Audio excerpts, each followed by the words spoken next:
మరొక నూతన వారంలోనికి మనల్ని ప్రవేశపెట్టినటువంటి యేసయ్యకి 2 చేతుల పైకెత్తి 3 సార్లు గట్టిగా హల్లెలూయా చెప్దామండి. హల్లెలూయా, హల్లెలూయా, హల్లెలూయా. మత్తయి సువార్త 11వ అధ్యాయము, మత్తయి సువార్త 11వ అధ్యాయము 12వ వచనం. బాప్తిస్మమిచ్చు యోహాను దినములు మొదలుకొని ఇప్పటి వరకు పరలోక రాజ్యము బలాత్కారముగా పట్టబడుచున్నది, బలాత్కారులు దానిని ఆక్రమించుకొనుచున్నారు. సో ఈ వాక్య ఆధారంగా పట్టు వదలని మొండి విశ్వాసము అన్నటువంటి అంశాన్ని గురించి మనం చాలా కాలంగా మనం అధ్యయనం చేస్తున్నాం. నేను నిజానికి ఈ వాక్యం యొక్క పరిచయ వాక్కులను మీకు తెలియజేసి అక్కడి నుంచి వెంటనే స్వస్థతకు వెళ్ళిపోవాలని నేను ఆలోచన కలిగి ఉంటాను. కానీ పరిశుద్ధాత్ముడు ఆయన అక్కడ నుంచి మరి ఆర్థికపరమైనటువంటి విషయాల గురించి ఆయన నడిపింపునివ్వగా మనము ఆ నడిపింపును ఫాలో అవుతున్నాం. మధ్య మధ్యలో ముగిద్దామని ఎంత ప్రయత్నం చేసినా కూడా నేను ముగించలేకపోయాను. పరిశుద్ధాత్ముడు ఆయన కొనసాగిస్తూ ఉన్నాడు. హల్లెలూయా.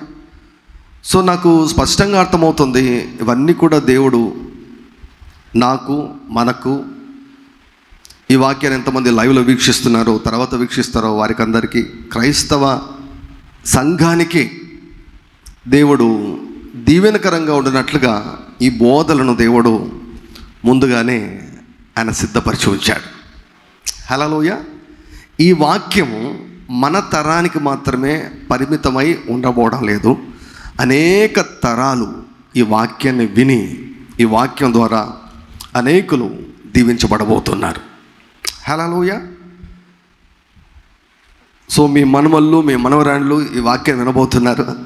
సో దాని కొరకే ఈ టెక్నాలజీని వాడుకొని మనము స్టోర్ చేస్తూ ఉన్నాం. బైబిల్ గ్రంథాన్ని అలాగూ తయారు చేయకుంటే ఈరోజు మన చేతిలో ఉండదా? ఇంతకు మునుపు మన పూర్వీకులు ఎంతగానో కష్టపడ్డారు. ఈ తెలుగు బైబిల్ మన చేతిలోకి వచ్చిందంటే విలియం కేరీ గారు ఎంత కష్టపడ్డారు. ఎవరో ఫారినర్ తెలుగు నేర్చుకొని తెలుగులో ఈ వాక్యాన్ని మనకు అందించారంటే చూడండి ఎన్ని తరాలు దీవించబడుతున్నాయి. సో ఈ వాక్యము అన్నటువంటిది, ఇప్పుడు వాక్యం అన్నటువంటిది రైస్ లాంటిది అనమాట, ఒక బియ్యం లాంటిది, రా రైస్ అనమాట. నాకు తెలిసి మనలో ఎవరు కూడా బియ్యం తినరు కదా. బియ్యము అలాగే తింటే అవి సరిగా జీర్ణం కూడా కావు. బియ్యం ఏం చేయాలి? ఉడకబెట్టాలి. బైబిల్ ఇప్పుడు పాలు కూడా చాలామంది పచ్చి పాలు ఎవరు తాగరు కదా, ఉడకబెట్టి తాగుతారు. పాల నుంచి పెరుగు, పాల నుంచి మజ్జిగ, పాల నుంచి వెన్న, ఇవన్నీ కూడా పాల నుంచే. సో దేవుని యొక్క వాక్యం కూడా మనకు దేవుడు రా వాక్యంలాగా ఆయన ఇచ్చాడు, రాగా ఇచ్చాడు వాక్యం. సో ఈ వాక్యాన్ని మనము సరిగా విభజించి బోధించేదానికి, అర్థము చేసుకునేదానికి దేవుడు 5 పరిచర్యలో బోధకులను దేవుడు దయచేశాడు, అపోస్తలను దయచేశాడు, ప్రవక్తలను దయచేశాడు. ప్రవక్తలు అపోస్తలు ఏం చేస్తారంటే పునాది వేస్తారంట. ప్రతి విషయంలో కూడా మనకు పునాది అన్నటువంటిది ప్రతి విషయంలో కూడా మనకు అవసరం. ఈనాడు ఆర్థికపరమైన సమస్యలు లేని దేవుని యొక్క పిల్లలు ఎంతమంది ఉన్నారు అంటే 98% చేతులు పైకి లేపుతారు. 98% దేవుని యొక్క పిల్లలు చేయి పైకి లేపుతారు. 98% of Christians are somehow struggling financially. ఏదో ఒక రీతిగా ఆర్థికంగా మాత్రం వారు చాలా ఇబ్బంది పడుతున్నారు. ఇంక్లూడింగ్ మెనీ పాస్టర్స్, చాలామంది దైవ సేవకుల కుటుంబాలు కూడా చాలా స్ట్రగుల్ అవుతున్నారు, చాలా సఫర్ అవుతున్నారు. అసలు ఎలా ఉందంటే అసలు ఫైనాన్షియల్ స్ట్రగుల్ లేనటువంటి కుటుంబాలు ఏమైనా ఉన్నాయంటే చాలా రేర్గా కనిపిస్తాయి. చాలా రేర్గా, చాలా చాలా చాలా అరుదుగా కనిపిస్తాయి. అంటే ఈ సమస్య ఎంత ఎక్కువగా ఉందో చూడండి. ఏ ప్రాంతానికి వెళ్ళినా మాకు వచ్చే ప్రేయర్ టవర్కి వచ్చే ఫోన్స్ కానీ చాలాసార్లు ఉంటే ఒక వ్యాధి గురించినటువంటి సమస్య అయినా ఉంటుంది, లేకపోతే ఆర్థికపరమైన సమస్య అయినా ఉంటుంది, లేకపోతే కుటుంబపరమైన సమస్య. ఈ 3 తప్ప ఇంకా వేరేవి ఏం ఉండవు దాదాపుగా. భర్త బాగలేడని భార్యనో, లేకపోతే భార్య బాగలేదని భర్తనో, వారిద్దరూ బాగుంటే పిల్లలు సరిగా లేరని, కుటుంబానికి సంబంధించినటువంటి ప్రార్థన అంశాలు. ఈ 3 తప్ప ఎక్కువ కనిపించవు. సో ఆర్థికపరమైనటువంటి సమస్య ఇంత ఎక్కువగా ఉన్నప్పుడు మరి పరిష్కారాలు మనకు తెలియాలి.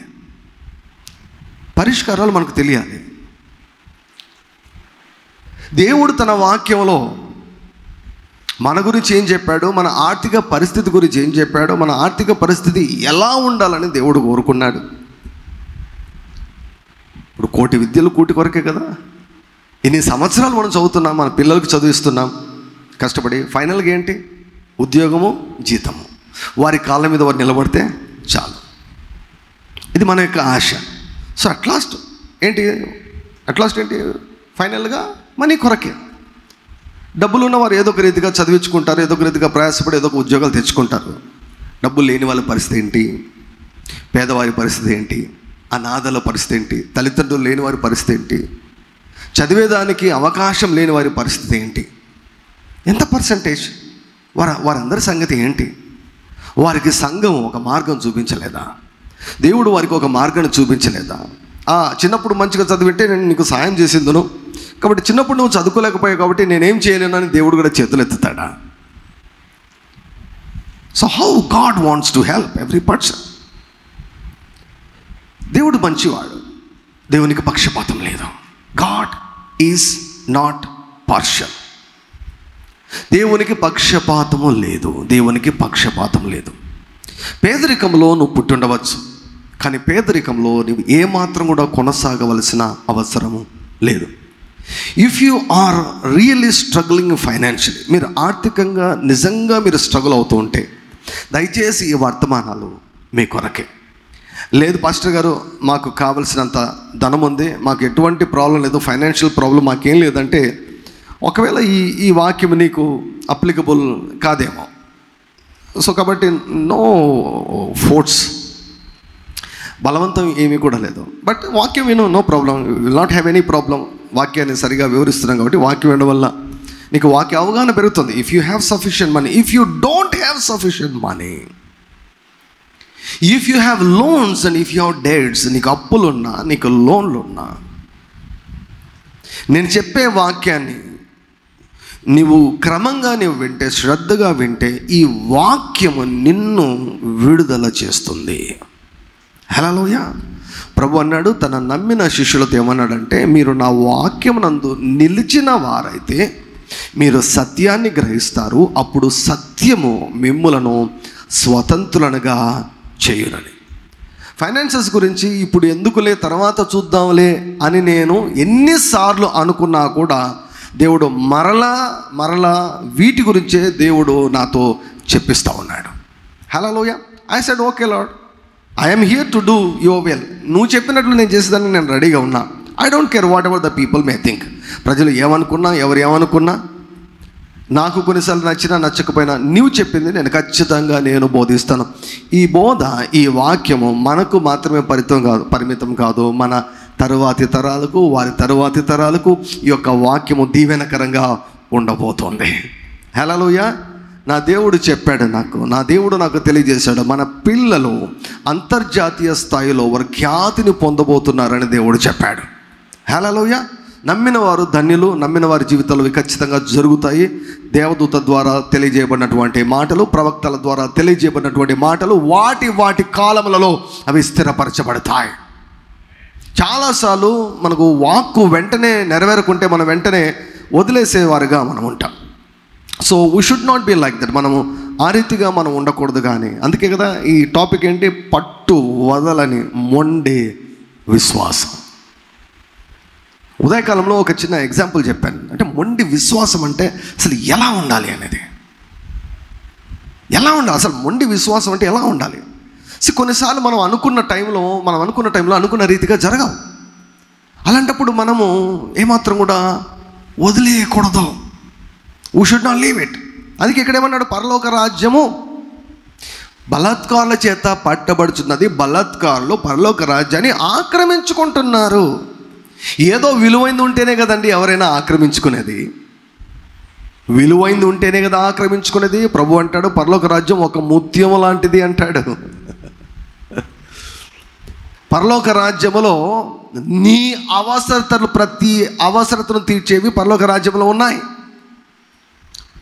పరలోక రాజ్యం అందుకే వారు ఆక్రమించుకుంటున్నారంట. బలాత్కారంతో ఆక్రమించుకుంటే తప్ప కొన్ని దీవెనలు నీవు పొందుకోలేవు,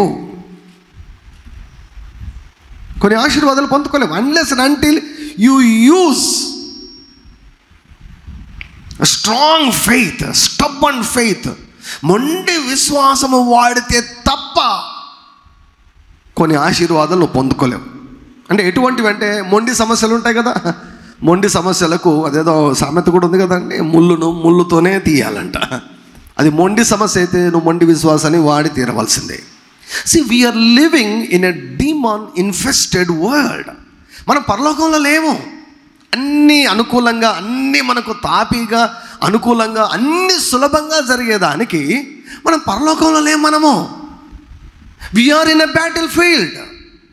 We are surrounded by innumerable demonic spirits who are enemies unto us. మనం యుద్ధ భూమిలో ఉన్నా, మన చుట్టూ శాపం ఉంది, మన చుట్టూ దురాత్మలు ఉన్నాయి. అందుకే we face many times so many obstacles. చాలాసార్లు అంతరాయాలు, చాలాసార్లు మేలు జరగాలన్నా, మంచి చేయాలన్నా, మంచి జరగాలన్నా చాలాసార్లు వెంటనే జరగవు. ఎన్నో రకాలైనటువంటి ఆటంకాలు ఈ లోకంలో ఉన్నాయి. మీరు లేకపోతే మనము దేవుడు మాత్రమే కాదు ఉండేది, మనము దేవుడు దేవదూతలు మాత్రమే ఉంటే ఇది పరలోకం అవుతుంది. సో దేవుడు కూడా అదే కోరుకున్నాడు, పరలోకమందు నీ చిత్తం నెరవేర్చబడుతున్నట్లుగా భూమి మీద కూడా నెరవేర్చబడును గాక అన్నాడు. But here we have so many demonic spirits around us. ప్రతి దాన్ని కూడా వాడు ఆటంకపరిచేదానికి, ఏ మేలును కూడా నీవు అనుభవించకుండా ఉండేదానికి వాడు అన్ని రకాలుగా ప్రయత్నం చేస్తాడు. ఎప్పటి నుంచి ప్రయత్నం చేస్తాడంటే, వాక్యం విత్తబడే సమయం నుంచి వాడు ప్రయత్నం చేస్తూనే ఉంటాడు. ఇంతకుముందు మనం చూసాం కదా, వాక్యాన్ని విత్తినప్పుడు అపవాదంట వెంటనే వచ్చి ఆ వాక్యాన్ని ఎత్తుకొని పోతాడంట. ఎప్పుడైతే వాక్యాన్ని వాడు ఎత్తుకొని పోతాడో వాక్యం ఫలించదు. వాక్యము ఒక విత్తనము. ఇది ఒక మత సంబంధమైనది అని మనం చాలాసార్లు అనుకుంటూ ఉంటాం. No no no, every word that I'm speaking is a seed. Your mind is a soil. నీ మనసు అన్నటువంటిది అది ఒక పొలము. నీ మనసు ఒక పొలము, నా మాటలు విత్తనము. నా మాటలు విత్తనము. నేను ఏదైనా సరే మీరు నా నోట నుంచి మొట్టమొదటిగా విన్నారనుకోండి, అదేమవుతుంది తెలుసా, అది విత్తనం అయిపోతుంది. అది విత్తనం అవుతుంది. ఒకసారి విన్న తర్వాత రెండవసారి విన్న ప్రతిసారి ఏమవుతుందో తెలుసా, అది నీరుగా మారుతుంది. అంటే నీ మనసులో విత్తబడినటువంటి ఆ యొక్క విత్తనానికి నేను మాట్లాడే మాటలు నీరుగా పనిచేస్తాయి. అందుకే ప్రభు ఏమన్నాడు, నా వాక్యం నందు నిలిచిన వారైతే, అంటే కొంతకాలము కొన్ని మాసాలు ఈ యొక్క వాక్యానికి మనం ఎక్స్పోజ్ కావాలి, వింటూ ఉండాలి. అంటే ఏమవుతుంది, సో నేను కొన్ని నెలలుగా మంచి విత్తనాలు వేసి నేనేం చేస్తున్నాను తెలుసా, నీరు పోస్తున్నాను. పౌలు ఏమంటాడు, నేను నాటాను, అపోల్లో నీళ్లు పోసాడు అన్నాడు. సో ఇప్పుడు ఏమవుతుంది, నేనే నాటాను, ఇప్పుడు నేనే నీళ్లు పోస్తున్నాను. వృద్ధి దేవుడు కలిగించబోతూ ఉన్నాడు. Hallelujah. Every seed that I'm sowing, నేను విత్తే ప్రతి విత్తనం, ప్రతి మాట, ప్రతి వాక్యము ఖచ్చితంగా నూరంతల పంటను తీసుకుని వస్తుందని నేను చెబుతున్నాను. హల్లెలూయా. ఎందుకంటే దేవుని యొక్క వాక్యం ఉంటుంది, క్రీస్తు యేసునందు మన ప్రయాస వృధా కాదు. వృధా కాదు, వృధా కాదు, వృధా కాదు. కన్సిస్టెన్సీ చాలా కీలకమైనది. అంటే ఒక పనిని స్థిరంగా చేయడం అన్నటువంటిది చాలా చాలా కీలకమైనది. ఈ వాక్యాన్ని వింటున్నావా? స్థిరముగా వాక్యాన్ని వింటూ ఉండు. వాక్యాన్ని చదువుతున్నావా? స్థిరముగా వాక్యాన్ని చదువు. భాషలో మాట్లాడుతున్నావా? స్థిరముగా భాషలో మాట్లాడు. స్థిరముగా స్థిరముగా స్థిరముగా. Very very important, very very important. So ఈ క్రమంలో ఆర్థికపరమైన విషయాల దగ్గర ప్రభు మనల్ని ఆపేశాడు. ఎప్పుడో డిసెంబర్లోనే ఆపేద్దాం అనుకున్నాను. ఇంకా చాలిద్దాం వెంటనే హీలింగ్స్కి వెళ్దాం అంటే ప్రభువు అనుమతించలేదు. సో అందుకే కొనసాగుతున్నాం. సో ఈ క్రమంలోనే మనం నూరంతల పంటను గురించి మాట్లాడుతున్నాం. సో అందులో దేవుడు అనేక ప్రత్యక్షతలు మనకు ఇస్తూ వచ్చారు. మత్తయి సువార్త 9వ అధ్యాయము 38వ వచనం. మత్తయి సువార్త 9వ అధ్యాయము 38వ వచనం. కోత విస్తారమే గాని పనివారు కొద్దిగా ఉన్నారు గనుక తన కోతకు పనివారిని పంపుమని కోత యజమానుని వేడుకొనుడని తన శిష్యులతో చెప్పెను. ప్రభు చెప్తున్నటువంటి మాట ఏమిటంటే, కోత విస్తారంగా ఉంది, పనివారు కొద్దిగా ఉన్నారు కనుక తన కోతకు పనివారిని పంపుమని కోత యజమానుని వేడుకొనుడి అంటున్నాడు. కోత విస్తారంగా ఉంది. ఈ భూమి మీద ధనము విస్తారంగా ఉంది. ఈ భూమి మీద ధనము విస్తారంగా ఉందండి. ఎంత విస్తారంగా ఈ భూమి మీద ధనం ఉందంటే, మొన్న మధ్యలో ఏమండి పెళ్ళి జరిగింది కదా, ప్రీ వెడ్డింగ్ ఫంక్షన్ జరిగింది కదా. భారతదేశంలోనే సంపన్నుడైనటువంటి ముఖేష్ అంబానీ గారు తన కుమారుని యొక్క ప్రీ వెడ్డింగ్ సెలబ్రేషన్ అది పెళ్ళికి ముందు సెలబ్రేషన్ అనమాట. కొన్ని వందల కోట్లు ఖర్చు పెట్టి జస్ట్ అది మ్యారేజ్కి ముందు ఫంక్షన్ చేశారు అనమాట. చూడండి ఎంత ధనం ఉందో. భూమి మీద నేను మాట్లాడేది భూమి మీద ఏమండి ధనము విస్తారంగా ఉంది. The harvest is very huge. The harvest is plenty. ఏమి అనంతపురంలో డబ్బులు లేదా? తాడిపత్రిలో డబ్బులు లేదా?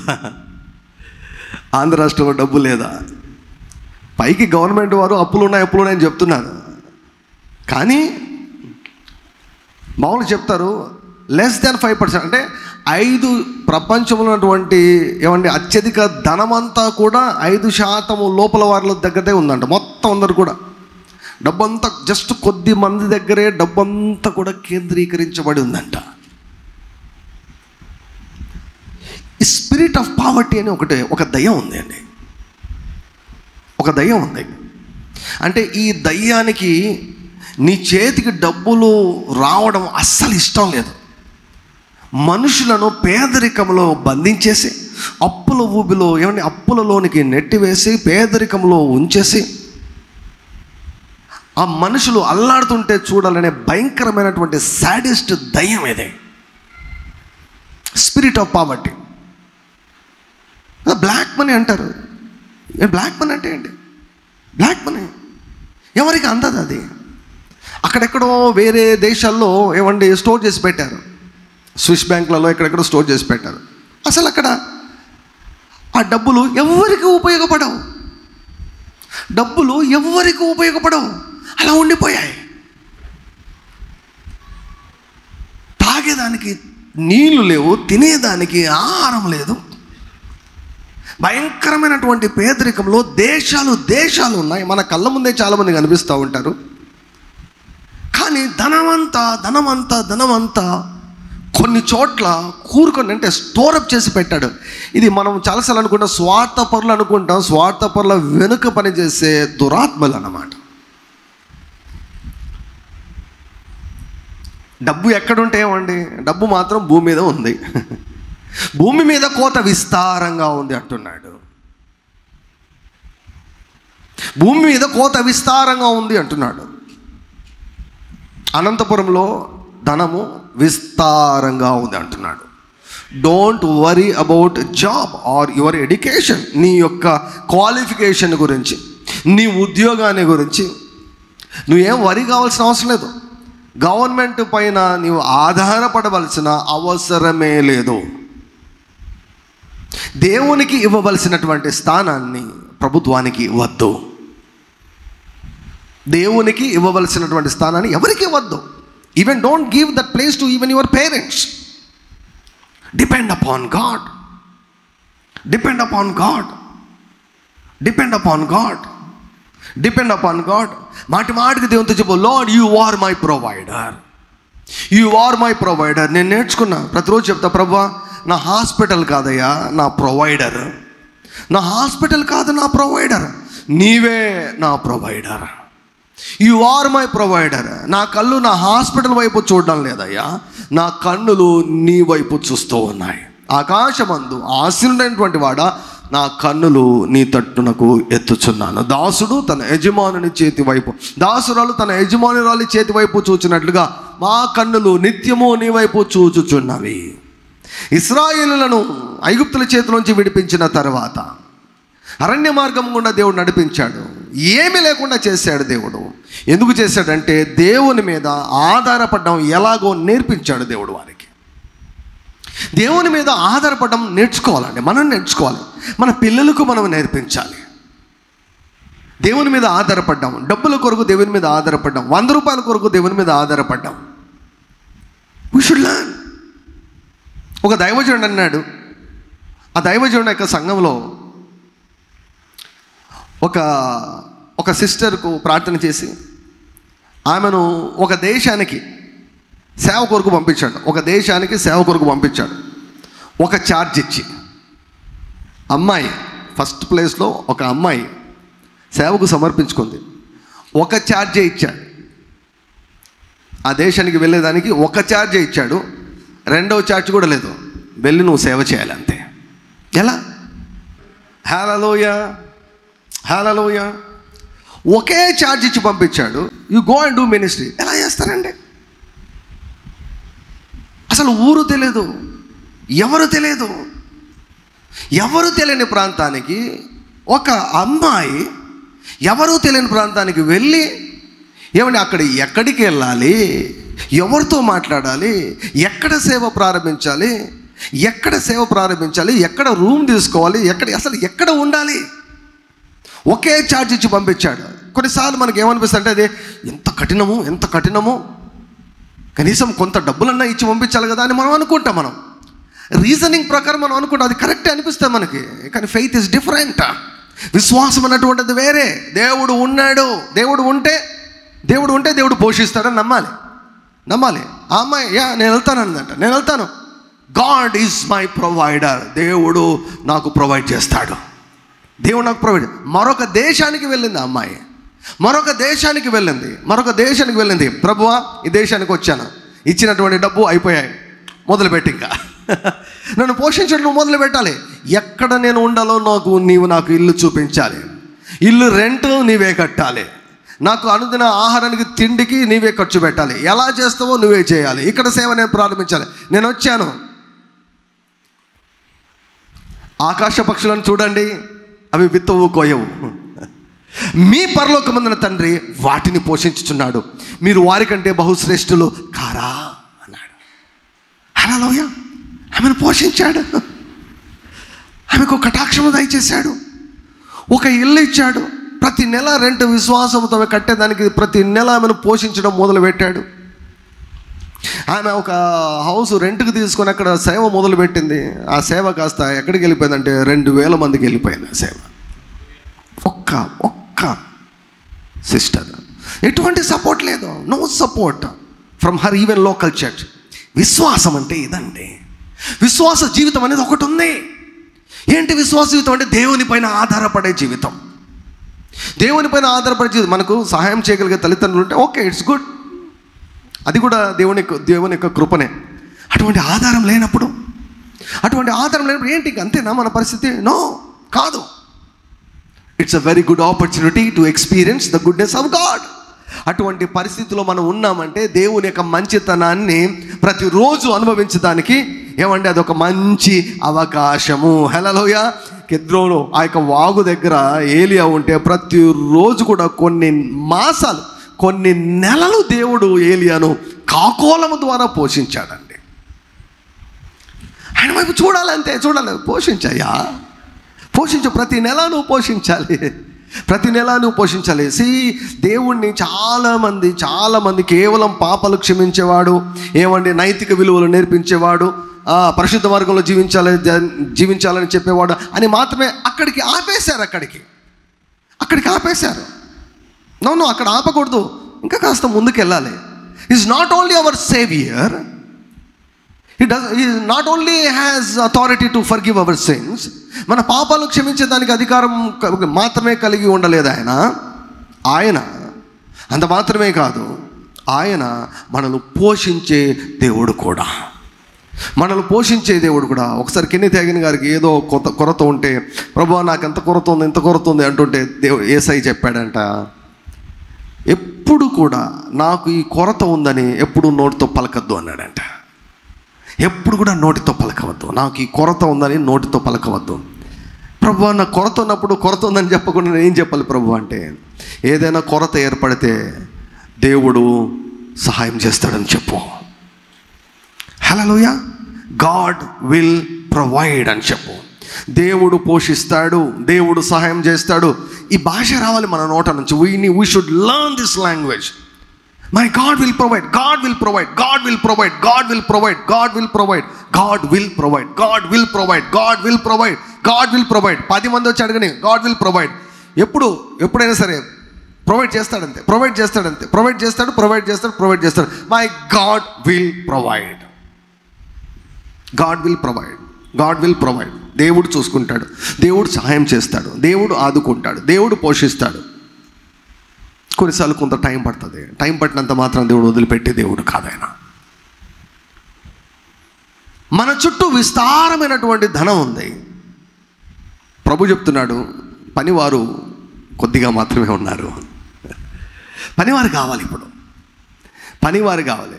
ఏమంటే ఇప్పుడు నేనేమంటానంటే దీన్ని ఆత్మీయ వ్యవసాయ సూత్రాలు అంట నేను. స్పిరిచువల్ అగ్రికల్చరల్ ప్రిన్సిపల్స్ కదా. మనం నూరంతల పంట అంటే దాని గురించి మాట్లాడుతున్నాం. ఆత్మీయ వ్యవసాయ సూత్రాలు. ఇప్పుడు ఏదైనా పంట కోతకు వచ్చింది అనుకోండి, ఆ కోత కోసేదానికి ఎవరిని పడితే వారిని పిలిచి పని అప్పగిస్తారా, లేకపోతే బాగా కొంచెం నైపుణ్యత కలిగిన వారు, బాగా చక్కగా చురుకుగా ఫాస్ట్గా పనిచేసేవారిని ఎన్నుకుంటారండి. బాగా మనకు మంచి లాభం వచ్చినట్లుగా పని త్వరగాను చక్కగా నీట్గా చేసే వాళ్ళను మనము ఎన్నుకుంటాం. సో అదే రీతిగా దేవుడు కోరుకుంటాడు ఏమిటంటే, కోత విస్తారంగా ఉంది, పనివారు కావాలని దేవుడు కోరుకుంటున్నాడు. ఇది కేవలము ఆత్మలకు మాత్రమే పరిమితము కాదు. 2వ కీర్తన 8వ వచనం ఉంటుందంటే, నన్ను అడుగుము, జనములను నీకు సువాస్యముగాను, భూమిని దిగంతముల వరకు సొత్తుగాను ఇస్తానని దేవుడు చెప్పాడు. జనములను ఇస్తానంటున్నాడు అంటే ఆత్మలను ఇస్తానంటున్నాడు, ఆస్తులను ఇస్తానంటున్నాడు. ఆస్తులు ఎందుకు అంటే, నీకు ఏ కొదవ ఉండకూడదు, నీ తర్వాత ఏ కొదవ ఉండకూడదు, నీ తర్వాత 2 తరాలకు ఏ కొదవ ఉండకూడదు. This is God's will. దేవుని ప్లాన్ ఏంటంటే, నీకు ఆర్థికంగా డబ్బుల విషయంలో కొరత ఉండకూడదు, నీ కుమారుడికి కొరత ఉండకూడదు, నీ కుమారుడికి కొరత ఉండకూడదు. 3 తరాలకు ఏ కొదవ ఉండకూడదు. అలా ఉందా నీ కండిషన్? అలా నీ కండిషన్ లేకపోతే ఈ వాక్యం నీ కొరకే. You should have sufficient money, your children should have sufficient money, your childrens should have sufficient money. That is God's plan for your life. మంచివాడు తన పిల్లలను ఆస్తికర్తలుగా చేస్తాడు. There is a way of God. దేవుని యొక్క మార్గం ఒకటి ఉన్నది. మోషే అంటాడు, దేవా నీ మార్గము సముద్రంలో ఉన్నది అంటాడు. సముద్రంలో మనకు రూట్ కనిపిస్తుందా? కొన్నిసార్లు అలాగే ఉంటుంది. ఎలా మేము ఆస్తులను సంపాదించగలం? చదువుకోలేకపోయాం, పూర్వీకుల ఆస్తి లేదు, దాన్ని పెట్టుబడి పెట్టి ఏమైనా సంపాదిద్దామంటే ఏ అవకాశాలే లేవు అనేది ఇంకా గవర్నమెంట్ మీద పది తిట్టుకుంటా ఉండేది అన్నమాట. గవర్నమెంట్ వాళ్ళు ఏమి ఇవ్వడం లేదు. జాబులు ఇవ్వడం లేదు, జీతాలు సరిపోవడం లేదు, వాళ్ళను వీళ్ళను తిట్టుకుంటూ ఉంటే ఏమీ రాదు. బైబిల్ ప్రకారం నీతిమంతుడు విశ్వాసం మూలంగా జీవిస్తాడు, విశ్వాసం మూలంగా జీవిస్తాడు. చూడండి ప్రియులారా, దేవుడు ఆదాము హవ్వను సృష్టించినప్పుడు దేవుడు ఆదాము హవ్వకు ఏమిచ్చారో తెలుసా? విత్తనం ఇచ్చాడు దేవుడు. God has given them seeds, విత్తనములిచ్చు వృక్ష ఫలములను అని 4 సార్లు ఒకటే అధ్యాయంలో మెన్షన్ చేశాడు. అంటే ఒక మాట చెప్పంటే విత్తనాన్ని ఇచ్చాడు. విత్తనాన్ని ఇచ్చి ఆదాము హవ్వలను ఏదోను తోటలో ఉంచేసి, ఏమండి దేవుడు ఏం చెప్పాడు తెలుసా? ఆదాముకు ఒక ఉద్యోగం ఇచ్చాడు. గాడ్ గేవ్ యాడమ్ ఏ జాబ్. ఖాళీగా ఉండమని చెప్పడం లేదు. ఏం చెప్పాడు? ఆ తోటను సేద్యము చేయమన్నాడు. సేద్యము చేయుటకును కాయుటకును ఆదాముకు బాధ్యతను దేవుడు ఇచ్చాడు. సేద్యం చేయడం అంటే ఏంటండి? సేద్యం చేయడం అంటే ఏంటి? భూమిని దున్నిన తర్వాత విత్తనం వేయడం, ఆ విత్తనము ద్వారా వచ్చినటువంటి ఆ యొక్క ఫలవృక్షాలను అనుభవించడం, మరలా విత్తనాలు రావడం, అంతే కదా సేద్యం చేయడం, భూమిని సేద్యం చేయడం. ఏం పని ఇచ్చాడు దేవుడు అంటే ఆదాముకు, ఆదామా ఇగో నీకు విత్తనాలు ఇచ్చాను, ఆ విత్తనాలు తీసుకొని భూమిని సేద్యం చేసి మంచిగా భూమి అంతా కూడా నింపేసి బాగా విస్తరించేసి ఆ పంటను కూడా నీవు కాయాలి అన్నాడు కదా. సేద్యం చేయడం ఒక పని, ప్రొటెక్ట్ చేయమన్నాడు. ఎందుకు ప్రొటెక్ట్ చేయమన్నాడు? ఆకాశ మండలం అందరూ దురాత్మల సమూహాలు ఉన్నాయి కదా. వాటికి నువ్వు అవకాశం ఇచ్చాయి అంటే, వాటికి నువ్వు అవకాశం ఇచ్చావు అంటే ఏమవుతుందో తెలుసా? భూమి మీదకి శాపం వస్తుంది. భూమిలో అప్పుడు ఏమొస్తాయి తెలుసా? విషపు మొక్కలు కూడా మొలుస్తాయి. దేవుడు విషపు మొక్కలను మొలిపించలేదు. ముళ్ళ కంపలను అసలు దేవుడు మొలిపించలేదు. ముళ్ళ కంపలను దేవుడు. సాతాను టేక్ ఓవర్ చేసిన తర్వాత, సాతాను భూమి మీదకి అడుగుపెట్టిన తర్వాత, ఆదాము ఆ యొక్క అధికారాన్ని సాతాను చేతిలో పెట్టిన తర్వాత భూమి శపించబడింది. కాబట్టి విషపు మొక్కలు వచ్చాయి. కొన్ని మొక్కలు ఏమండి చేతికి అంటుకున్నాయంటే అంతే, ఇక గజ్జి వచ్చేస్తుంది అన్నమాట. రకరకాల మొక్కలు. కానీ అంతవరకు దేవుడు చేసిన ప్రతి మొక్క కూడా మంచిదిగా ఉన్నదంట. ప్రతి వృక్షం కూడా మంచిదిగా ఉన్నది. అందుకే 2 పనులు ఇచ్చాడు. మొదటిది సేద్యం చేయమన్నాడు, రెండవది భద్రముగా కాపాడు అన్నాడు. ఒక వాచ్మెన్ పనిని ఇచ్చాడు. You be the watchman over whole earth. ఏదో తోటకు మాత్రమే కాదు, భూమి అంతటికి నీవే వాచ్మెన్. భూమి అంతటికి నీవే ఒక దేవుడిలాగా పనిచేయి. భూమిని నింపేసాయి, వాడికి చోటు ఇవ్వద్దు అన్నాడు. సో విత్తనాన్ని ఇచ్చాడు దేవుడు, విత్తనాన్ని ఇచ్చాడు. ఆదికాండం మనం చూసే 8వ అధ్యాయంలో భూమి నిలిచి ఉన్నంత కాలము వెదకాలము కోతకాలము ఉండక మానవు అన్నాడు దేవుడు. అంటే there is a time of sowing and there is a time of reaping. వెదకాలము కోతకాలము ఉండక మానవు అన్నాడు. కొన్నిసార్లు ఈ యొక్క విత్తనాలు విత్తే కాలము, పంట కోసే కాలం అంటే కేవలం వ్యవసాయానికి మాత్రమే సంబంధించిందేమో అని మనం అనుకుంటాం. కానీ దేవుని యొక్క వాక్యాన్ని చదివినప్పుడు దేవుడు వాటిని చూపిస్తూ దేవుడు మనకు అనేకమైనటువంటి ఆత్మీయ సంగతులను బోధిస్తూ ఉన్నాడు. పరలోక రాజ్యం గురించి చెబుతూ మార్కు సువార్త 4వ వచనంలో, ఒక మనుషుడు విత్తనములు చల్లి పడుకొని లేస్తున్నాడంట. అతనికి తెలియకుండానే ఆ భూమి ఏం చేసిందంట? ఆ విత్తనాన్ని మొలిపించిందంట. మొదట మొలకొచ్చింది, తర్వాత వెన్నొచ్చింది, అందులో ముదురు గింజలు వచ్చేసాయి. కోతకాలం వచ్చినప్పుడు కొడవలి తీసుకొని కోతపెట్టి పంటను కోసుకొని ఇంటికి తెచ్చుకొని ఆ పంటను అనుభవించాడు. విత్తనాలు వేశాడు, దేవుడు వృద్ధినిచ్చాడు, పంట కోసుకున్నాడు, తను అనుభవించాడు. సో ఈ సూత్రము దేనికి వర్తిస్తుందంటే నీ జీవితానికి వర్తిస్తుంది. నీ జీవితంలో ప్రతి ఏరియాకు వర్తిస్తుంది. అది స్వస్థతకు వర్తిస్తుంది, ఏమంటే డబ్బులకు వర్తిస్తుంది, వృద్ధికి వర్తిస్తుంది, విడుదలకు వర్తిస్తుంది. వాట్ ఎవర్ యూ నీడ్ ఆదికాండం 1వ అధ్యాయంలో ఆదాముతో దేవుడు అన్నటువంటి ఒక మాటకు అర్థం ఏమిటంటే, నేను నీకు విత్తనం ఇస్తున్నాను, ఆ విత్తనమే నీకు ఆధారమవును అన్నాడు. ఆ విత్తనమే నీకు ఆధారమవును అన్నాడు. అందుకే కొరింథీయులకు రాస్తూ పౌలు గారు ఏమంటారంటే, విత్తువానికి విత్తనము దయచేవాడు దేవుడు. విత్తనం లేదా? You ask God, God gives you seed. God gives you seed. అసలు ఈ భూమి మీద మన జీవితం అంతా విత్తడం కోయడమే, అంతకు తప్పని చేయలేదు. ఒక దైవజనుడు ఒక మాట చెప్పాడు, భలే చెప్పాడు ఒక మాట.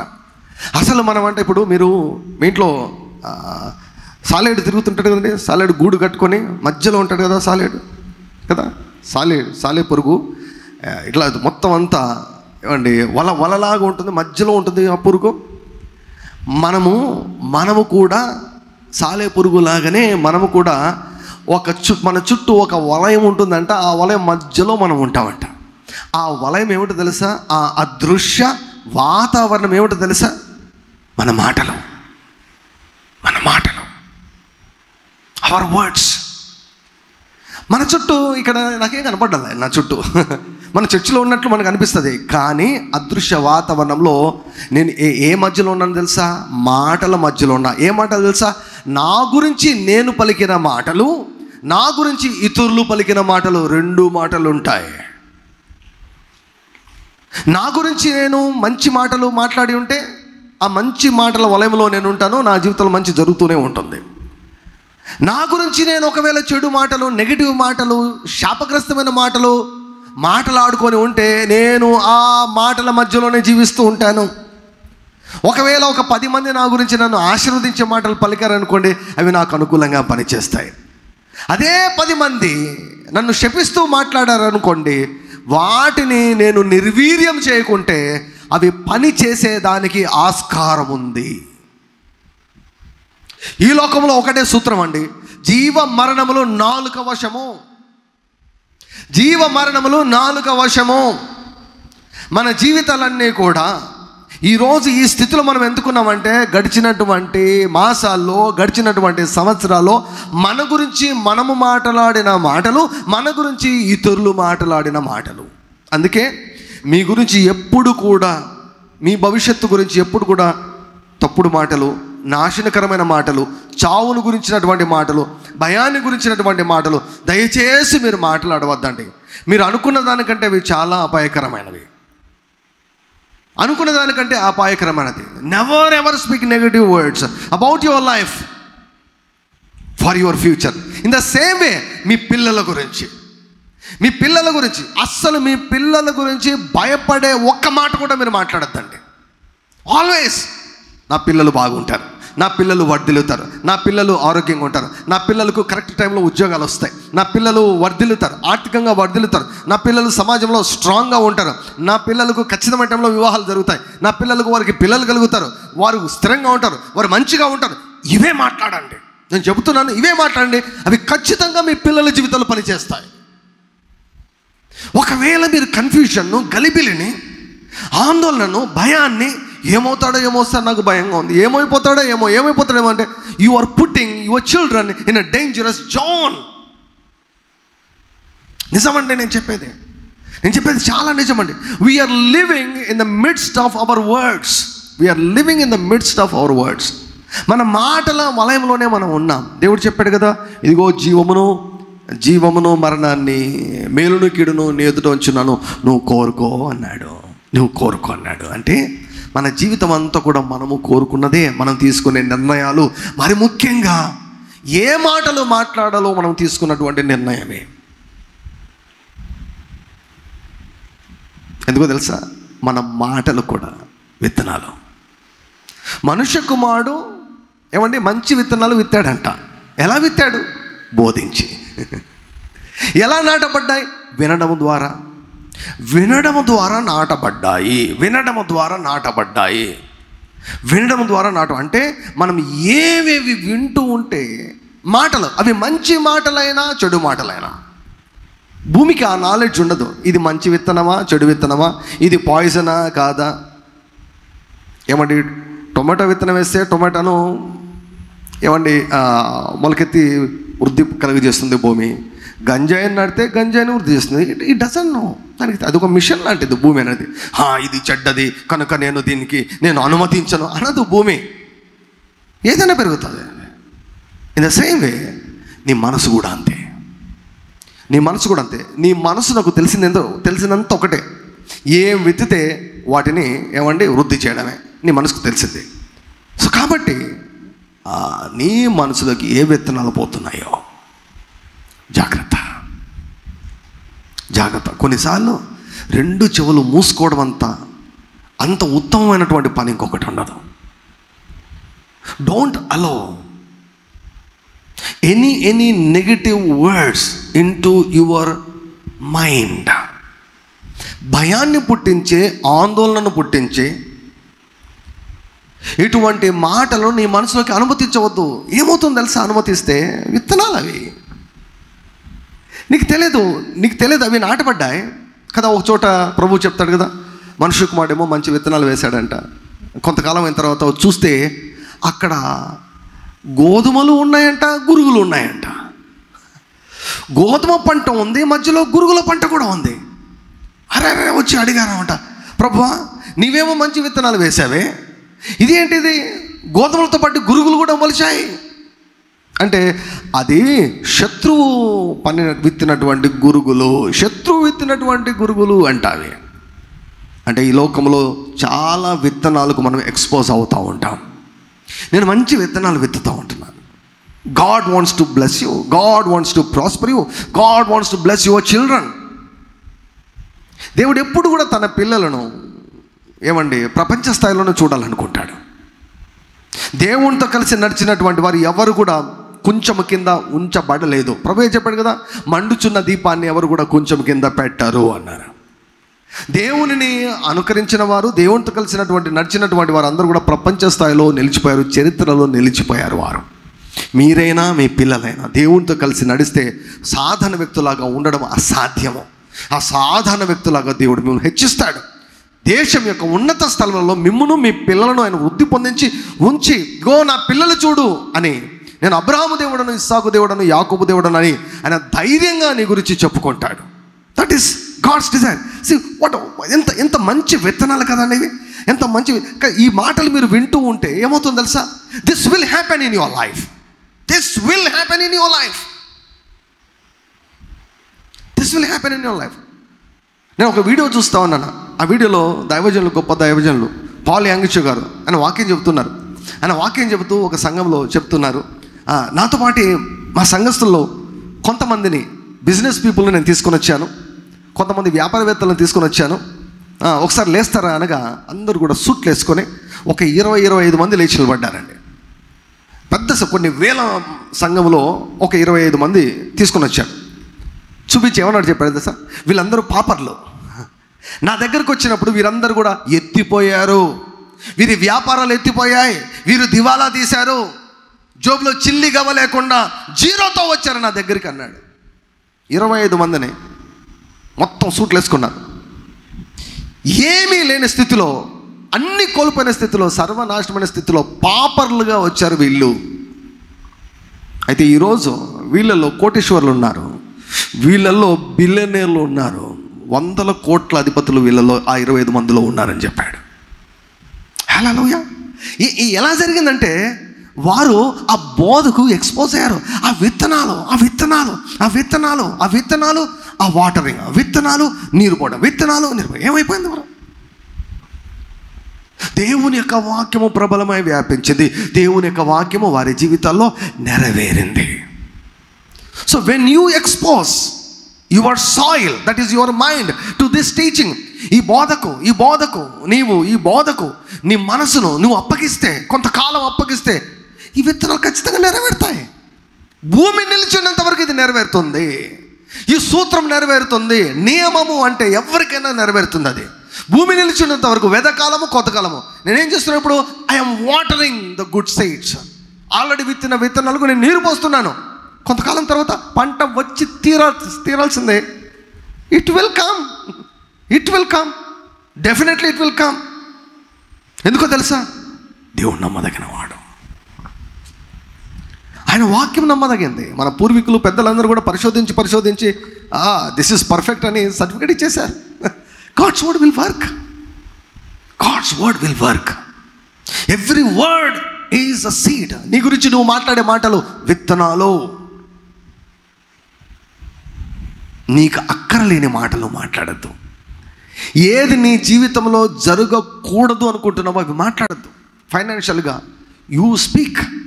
నీవేమి ఏమండి ఎమోషనల్గా నువ్వు మాట్లాడలేదు, వాక్య ఆధారంతో నువ్వు మాట్లాడుతున్నావు. నేను తలగా ఉంటాను, సమృద్ధిగా నేను ధనం కలిగి ఉంటాను. I will never lakh. నా జీవితంలో, నా భవిష్యత్తులో నాకు కొదవే ఉండదు.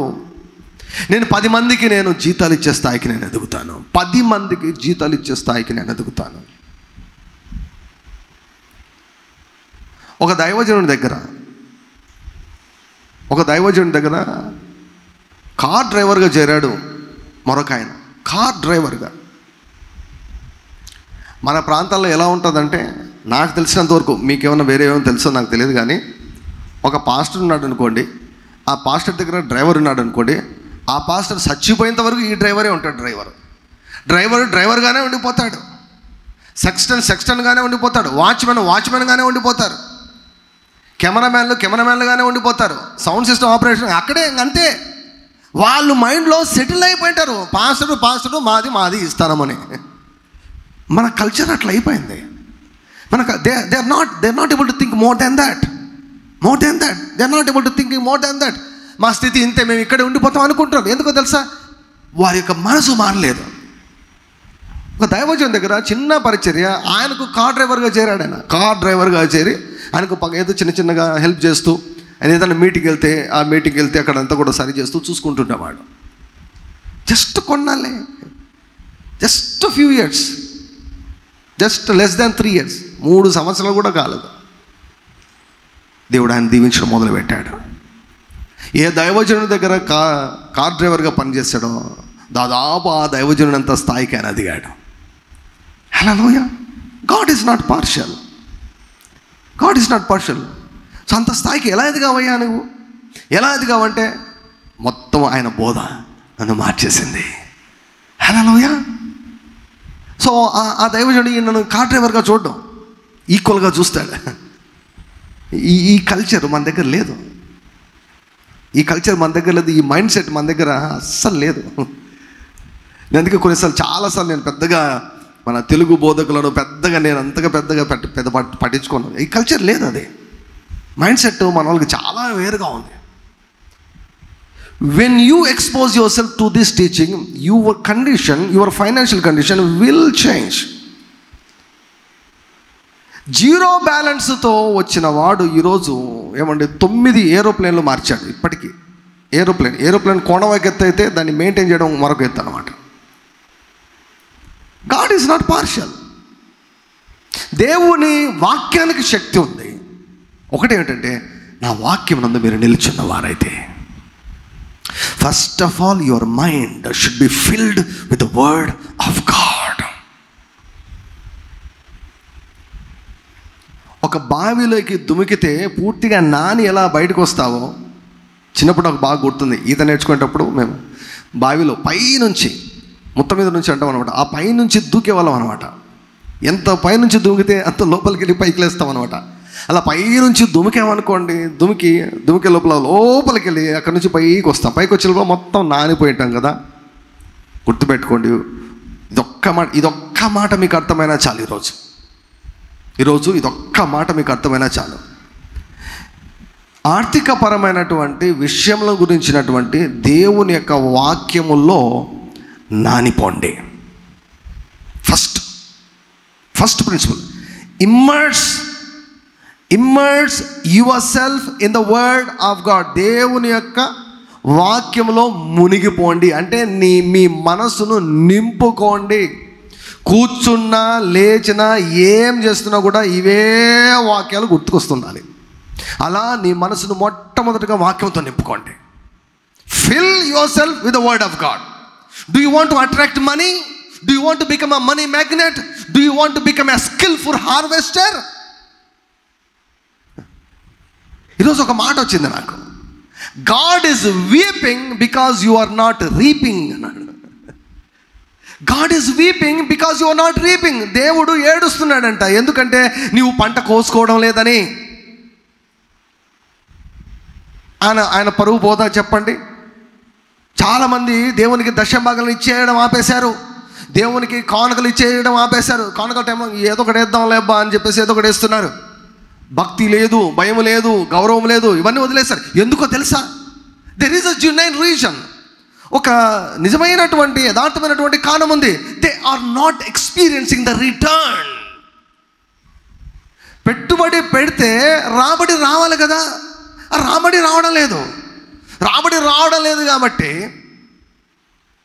అది ఏమి అర్థం కాక గలిబిలితో ఎందుకు వచ్చినా కూడా లేబ్బా మనకే ఉపయోగపడతలేని చెప్పేసి దశంభాగాలు ఇవ్వడం ఆపేశారు, దేవునికి కానుకలు ఇవ్వడం ఆపేశారు. ఏదో ఒకటి ఇద్దాంలే అని చెప్పేసి ఏదో ఒకటి ఇచ్చుకుంటూ పోతున్నారు. దానివలన ఏమండి, ఆర్థికపరమైనటువంటి విషయాలు దీవించబడకుండా చాలామంది ఉంటున్నారు.